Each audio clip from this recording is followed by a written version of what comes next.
preparado nuestras pantallas para ponerlo en escena y compartir con ustedes la charla en esta mañana. Bueno, ¿estamos? ¿Sí? Estamos listos. Le vamos a dar la bienvenida en esta mañana al doctor Jorge Gutiérrez, que ya está vía Zoom conectados con nosotros para poder charlar. Hola, doctor, ¿cómo le va? Muy buenos días. ¿Ah? Buen día, muy bien. Trabajando. Trabajando. Nos vemos, está ahí en la oficina ya listo y preparado para trabajar. Nosotros con ganas de hablar de los más chiquititos, obviamente, que parecen ser ellos los que en un principio menos posibilidades tenían de poder estar en contacto, de poder salir de casa. Toda esta cuarentena, ¿ha llevado a más consultas de qué hacer con los niños, por ejemplo, en este tiempo? Hay que decir que en principio las consultas, en general lo estamos viendo en posadas, y sobre todo en particular en mi consultorio, las consultas pediátricas y las consultas en general han disminuido muchísimo. Sí. Casi le diría que han bajado hasta llegar a un 30% de lo que eran habitualmente. En realidad la gente no está queriendo ir a las consultas. Sí. En el ámbito privado, pediátrico, están yendo casi exclusivamente si se trata de patologías. Ajá. Si los chicos están enfermos. Y los que están yendo a los controles, en general, son los bebés. Claro. Haciendo los controles, o sea, los chicos menores de 2 años, que en general manifiestan mucho menos este estado de encierro, digamos. O sea, en cuanto a consultas y esta posibilidad vía online o a través del mensaje de texto con el médico de cabecera y demás, ¿ha seguido durante la cuarentena o simplemente se paró y los chicos están bien en casa, no hay registro de que su salud se haya visto afectada? No, está muy buena la pregunta. Vamos a diferenciar la consulta virtual y la consulta presencial. Bien. A lo que yo me refiero básicamente es a la presencial. Okay. De todos modos, mantenemos contacto con los familiares. La consulta virtual tiene mucho que ver con el estado de los chicos. Realmente los padres refieren de que les llama la atención el estado de vitalidad de los niños en general. Sí. Eso sí. Por ejemplo, ¿qué tipos de consultas son las que realizan? No, que pregunten si es normal que estén con un grado de irritabilidad importante, pero que les parece raro que los chicos no son así y que a esta altura empiezan a tener ese efecto. En realidad los que más están expresando, ¿cierto? A ver, si vamos a hablar de trastornos, digamos, en cuanto a la conducta en una situación aguda, sí. Puede haber de dos tipos, ¿cierto? La irritabilidad y después la retracción. La irritabilidad, como es más molesta de algún modo, digamos que es lo que uno primero nota. Claro. Porque el chico está, digamos, entre comillas, insoportable. Pero también tiene que llamar la atención el tema de la retracción que tienen algunos chicos, de manifestarse menos. Está bien. Es un dato muy importante para tenerlo en cuenta, porque la verdad, y en el caso mío, que tengo un chico de 7 años, hemos visto en estos últimos días que tiene ese grado de irritabilidad por ahí, que está pesado, que no encuentra por ahí cuando se le descarga un dispositivo, y en eso me quiero detener después también, se le descarga un dispositivo y no sabe qué hacer, empieza como que a quedarse loco, ¿no? ¿Qué otra cosa? Se queda sin recursos. Exacto. Bueno, es tema mucho durante todo este tiempo de la cuarentena. Habrá seguramente algún efecto posterior y se verá en los ojos, se verá también en la cuestión de qué aprendieron los chicos, en sus conductas también, ¿verdad? Sí, ninguna herramienta es definitiva. Tengan en cuenta, si nada nos va a solucionar en toda la vida, digamos. Sí. Entonces, digamos, va a tener un momento en que podrá ser utilizado, va a estar muy bueno poder usarlo, y va a haber un momento que nos va a complicar también, ¿cierto? Digamos, sobre todo por ahí, tenemos muchísimo para hablar de eso. Sí. Por ejemplo, hablemos del tema, primero, porque eso tiene la pediatría. Sí. La pediatría con los pibes más grandes nos acerca a los adultos, un poco a algunos trastornos de la conducta parecida a las nuestras, y por otro lado, el bebé que no se manifiesta y que uno tiene un poco que adivinar qué le está pasando. Claro. Básicamente, por ejemplo, si vamos a la parte de los bebés, ellos se manifiestan básicamente o lloran, claro, o manifiestan de esa manera el descontento, el disconfort, o bien están más callados, duermen más tiempo. Eso, por ejemplo, dicen mucho los padres, que los chicos a veces están durmiendo más de lo que les parece que sería normal. Wow. Ellos no dormían esa cantidad. Y después el otro, que también, digamos, a nosotros nos mata, es la cuestión cuando no duermen a la noche, por ejemplo, o alteran el ritmo día-noche, entonces están durmiendo más tiempo de día y después de noche están despiertos, entonces también complica, digamos, eso en cuanto a los bebés. Después está una etapa intermedia, que por ejemplo es el preescolar o los primeros años, realmente tienen una dependencia de nosotros, quieren que hagamos actividades, quieren hacer actividades con nosotros, las maestras les ponen actividades a las cuales hay que estar presente, a veces son actividades por ahí para los padres que para los chicos, y ahí se ponen muy requirientes, ¿cierto? Claro, claro. Y después tenemos a los un poquito mayorcitos, que los adolescentes, que son más independientes, pero cuando pasan algunas cuestiones como no se pueden ver con sus amigos, les falla una aplicación, se ponen insoportables, digamos, ¿cierto? Sí, es muy cierto, es muy cierto. Claro, en ese punto hay que negociar con los chicos, ¿cierto? Hay que acompañarlos y hay que entenderlos, ¿cierto? En los chicos más chicos, el secreto es que los padres estén bien. En realidad no pasa por el chico. En eso es como un retumbar de la conducta y el estado de ánimo de los padres. Entonces hay que trabajarlo mucho a los padres. Está en ese sentido, les aconsejo, hay un video muy cortito, que es del Ministerio de Salud Pública de la Nación, que son 10 consejitos que tienen que ver con el encierro, con la conducta en el encierro, ¿cierto? Para entender un montón de cosas. Entre esos, son en realidad casi los vemos todo el tiempo a esos consejos, que tienen que ver con buscarse actividades, ser creativos, hacer ejercicio aunque sea en espacios reducidos, ¿cierto? Todo eso que en realidad, como uno no está acostumbrado, cuando lo mira le parece hasta ridículo. Pero realmente esta es una temporada difícil, no estamos habituados, y lo otro que quería decir es que a veces los consejos sobre aislamiento de otras culturas no nos sirven a nosotros. Entonces nosotros tenemos una forma de ser que lleva a que por nuestra forma de comportarnos, muchos consejos que pueden ser para los japoneses, para los alemanes, para los españoles, por ahí no nos sirven. Los españoles sí, porque son más latinos. Claro, no son aplicables aquí a nuestra realidad, digamos. Exactamente. Y la otra cuestión es que también, en general, por ejemplo, por decir, un confinamiento a lugares que nunca tuvimos guerra, digamos, por ahí no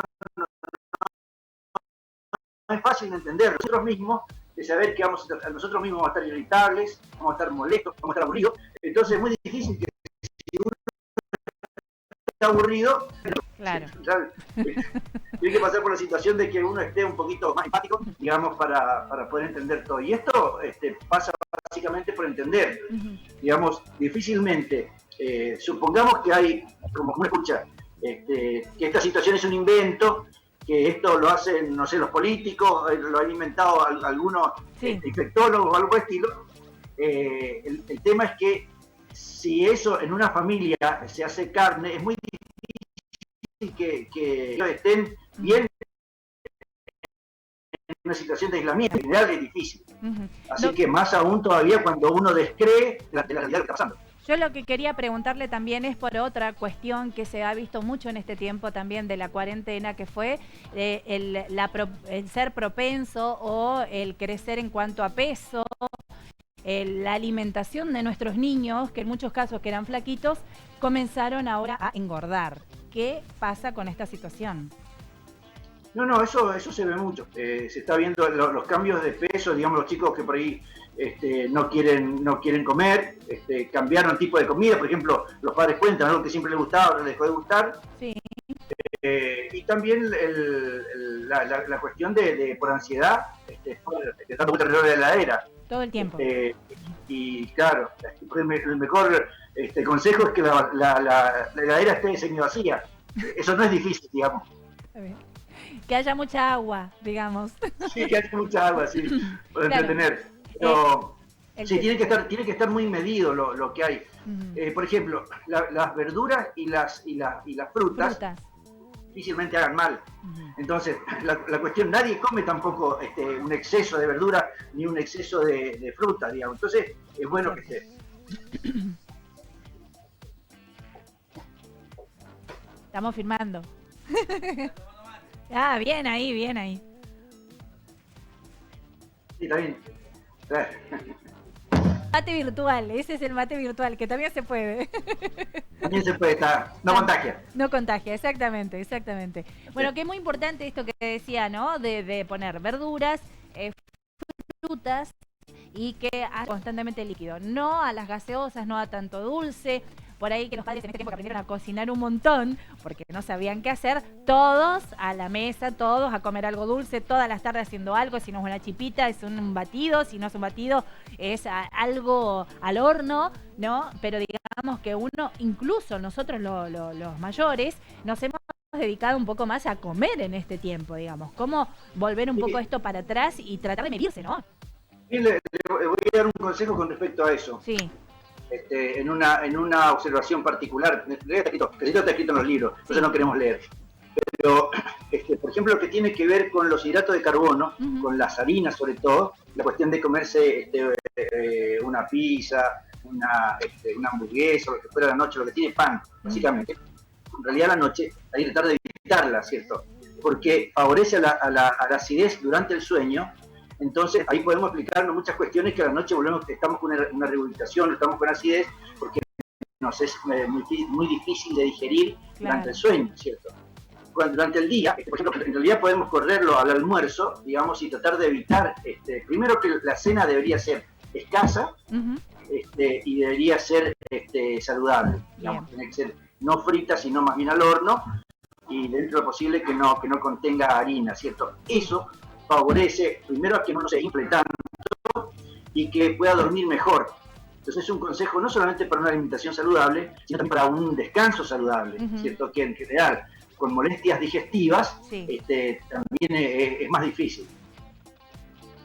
Un tema más, y esto quiero ir a lo que había salido hoy también como uno de los temas a nivel nacional e internacional, que en Argentina, dice este informe, se publicó a través del diario digital Infobae, la cantidad de casos registrados de COVID en niños es mayor que en otros países. Quiero volver al tema COVID nuevamente, y en este caso, a ver si este informe tiene que ver con alguna particularidad en especial de los niños de nuestro país. ¿Y qué cuidados, básicamente? En general lo que pasa con los chicos y el COVID todavía está en estudio. Sí. Básicamente quiere decir que no tenemos una receta definitiva, y esto también va en respuesta a que muchas veces se pregunta sobre cosas de COVID que uno ignora, ¿cierto? Muchas veces es más sano decir, de eso no sé, antes que a lo mejor dar por cierta una hipótesis. Está bien. Se sabe sí que en general los chicos tienen otra afectación. Digamos, claramente cuando uno mira las estadísticas, se ve que hay una afectación menor en los niños. Hay una explicación que da la Sociedad Argentina de Pediatría, que dice que en general nuestros linfocitos, nuestras células, van adquiriendo receptores en la medida que somos mayores, es cierto que vamos en el transcurso de la vida, y que esos receptores, al no estar en los chicos, hacen que le cueste al virus adaptarse a la célula y no se pueda, digamos, prender. Al no poder adherirse, no puede hacer daño, ¿cierto? Entonces, por eso que se ve que están muy pequeños, casi nada, digamos que prácticamente lo hemos visto en las noticias. Es toda una novedad, un bebé, un lactante, a pesar de que lo ha sabido, y un recién nacido, a pesar de que lo ha sabido, pero es muy raro, casi en el país no hay, y en el mundo, digamos, no hay muy pocos. Lo que quiero decir con respecto a esto, y eso sí se está sabiendo, es que el virus está haciendo muchas variaciones. Se sabe ya claramente que el virus de China no es el mismo de Europa, no es el mismo de Estados Unidos, no es el mismo de Brasil y probablemente no sea, y no es el mismo nuestro. Ustedes saben que fue un gran adelanto cuando se descubrió el genoma del virus en Argentina, que decodificado es distinto a los otros virus, ¿cierto? Mira. También le digo con respecto a eso que probable que nosotros en nuestra zona también tengamos una forma distinta.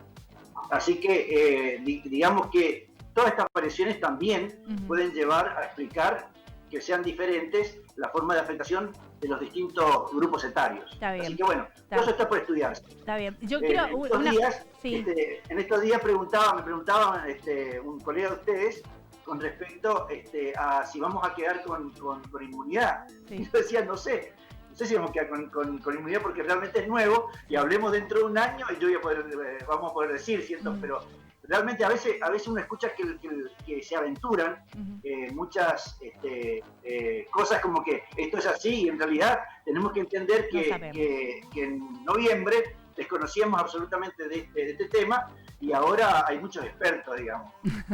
Es cierto. La última que le quiero preguntar, Doc, es justamente si se ha consultado con todo el equipo interdisciplinario del Ministerio de Salud Pública y con los médicos en general, los pediatras, sobre cómo sería una posible vuelta a clases en la cuestión sanitaria, cómo vendría esto, si está la posibilidad latente próxima, lejana, si han elaborado o visto un protocolo para poder implementar en el caso de que lleguen a habilitarse la vuelta a clases a las aulas. Vuelvo un poco a lo que hablamos al principio de la palabra virtual y presencial. Claro. ¿Cierto? En realidad, cuando hablamos con la gente responsable de la educación primaria, secundaria y terciaria, el concepto es que nunca dejó de haber clases desde que empezaron. Claro, sí. Que claramente, digamos, ha habido desde el punto de vista virtual clases. Sí. De manera que la pregunta es, ¿cuándo empezaría lo presencial? Claro. Vamos a ser muy cautos con ese tema, muy cautos. Para que se entienda, por ejemplo, se ha formado a nivel de nación un consejo, se llama así, Consejo de Iniciación Presencial de las Clases. Ajá. O sea, para que se entienda, no es un tema menor, porque vamos a tener que estar decidiendo el tema de una parte importante. Se saben, primero, fecha no hay. ¿Pero por qué no hay fecha? Nosotros estamos mirando de frente a la ola. Estamos mirando de frente a la ola. O sea que, por ejemplo, si miramos, por ejemplo, qué pasa en Buenos Aires, y para que se entienda esto, supongamos que damos un número 1.300 casos en un día. 1.200 casos es Cava y Buenos Aires. Y 100 casos el resto del país. Sí. De manera que en este momento tenemos dos países, prácticamente. Sí. Saquemos Chaco y saquemos ahí Río Negro y toda esa cuestión, pero en general está el resto de la Argentina y Buenos Aires. Buenos Aires está blindada. Sí. Entonces, y lo mismo que Chaco en este momento. Ahora, tenemos que saber que esta enfermedad no tiene vacuna. De manera que se van a consumir todos los vulnerables cuando la mayor parte se enferme.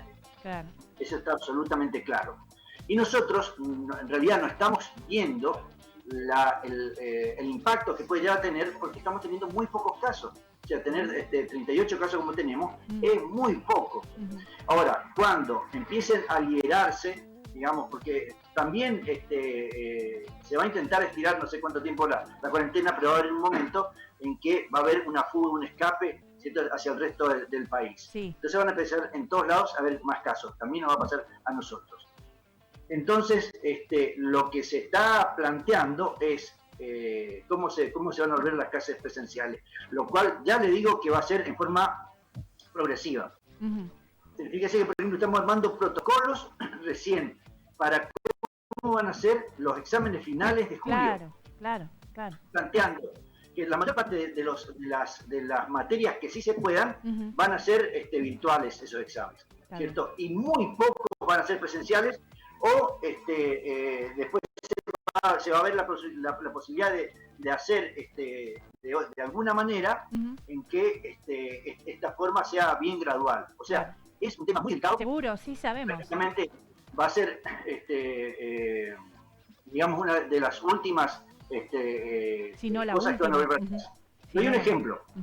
Ustedes saben que la semana pasada hubo un incremento de casos en Beijing, en el mercado más grande de Beijing, sí. 60 casos ahí en menos de una hora que se detectaron. Entonces el lunes, que pasó, tenía que empezar las clases y se decidió suspender. Sí. O sea, si hay una cosa que se tiene temor es el tema de la iniciación de las clases. Claro. Eso va a ser muy cauto y bueno, falta mucho. Seguramente va a salir alguna directiva desde Nación para esto. Entonces nos vamos a enterar claramente. No van a permitir que las jurisdicciones se manejen solas, ¿cierto? Así que va a ser alguna línea, una bajada de línea desde Nación para iniciar las clases. Muy bien. Esto como para completar ya, ¿vamos a la consulta médica común y corriente o esperamos tranquilos en casa si no es necesario ir al médico de cabecera o al médico pediatra de nuestros niños? En general, usted sabe que, por ejemplo, el calendario de vacunas se maneja hasta el año y medio. Sí. O sea que lo que nosotros pedimos, porque las vacunas son muy importantes en la infancia, nosotros pedimos que hasta el año y medio los chicos vayan a la parte de los controles, que siempre hacían, ¿cierto? Sobre todo en el primer año que se acumulan la mayor parte de las vacunas. Pero en general es hasta el año y medio que vayan a consultar, digamos, más o menos regularmente. Y después, cuando los chicos están muy enfermos y uno, bueno, está preocupado y necesita la consulta médica. Pero si no es un bebé, ¿cierto? Y no está enfermo, se pide que nosotros no estemos transitando con los chicos. Perfecto. Muy bien. Muchas gracias, doctor, por esta comunicación. Lo dejamos seguir trabajando. ¿Algo más que quiera agregar que nos hayamos olvidado de recordarle a la población en general? ¿Algún consejo en particular? Básicamente que se cuiden. Lo otro es que estamos muy contentos de cómo anduvo la vacunación antigripal y antineumocóxica, sobre todo en adultos mayores. Sí. Estamos, justamente vino muy bien su pregunta, no estamos cumpliendo las metas en las embarazadas y en los bebés con respecto al antigripal. Así que lo que pedimos es que se vayan a colocar la vacuna, los que les falten, y de paso que vean cómo están con el resto de la cobertura de la vacuna obligatoria. Claro, perfecto. Mejor prevenir que curar. Muchísimas gracias, doctor, por esta comunicación y que tengan muy buen día y muy buen resto de semana. Gracias. Bueno, gracias a ustedes. Hasta luego. Ahí estábamos escuchando al doctor Jorge Gutiérrez, pediatra. Él está trabajando durante muchos años en estos temas. Ha venido aquí a charlar con nosotros muchas veces. Hoy lo hacemos vía Zoom, con un matecito de por medio y contándoles a todos cómo debemos cuidar y prestar atención a nuestros más chiquititos. Desde el recién nacido hasta nuestros preadolescentes y adolescentes, básicamente, ¿no? Todos entraron en este análisis de la situación en cuarentena y a seguir teniendo en cuenta. Un dato, recordar los recién nacidos y las embarazadas, que son las que tienen que vacunarse contra la gripe. A no olvidarse de ello. Los que no completaron el calendario de vacunación, que lo hagan. Muy importante.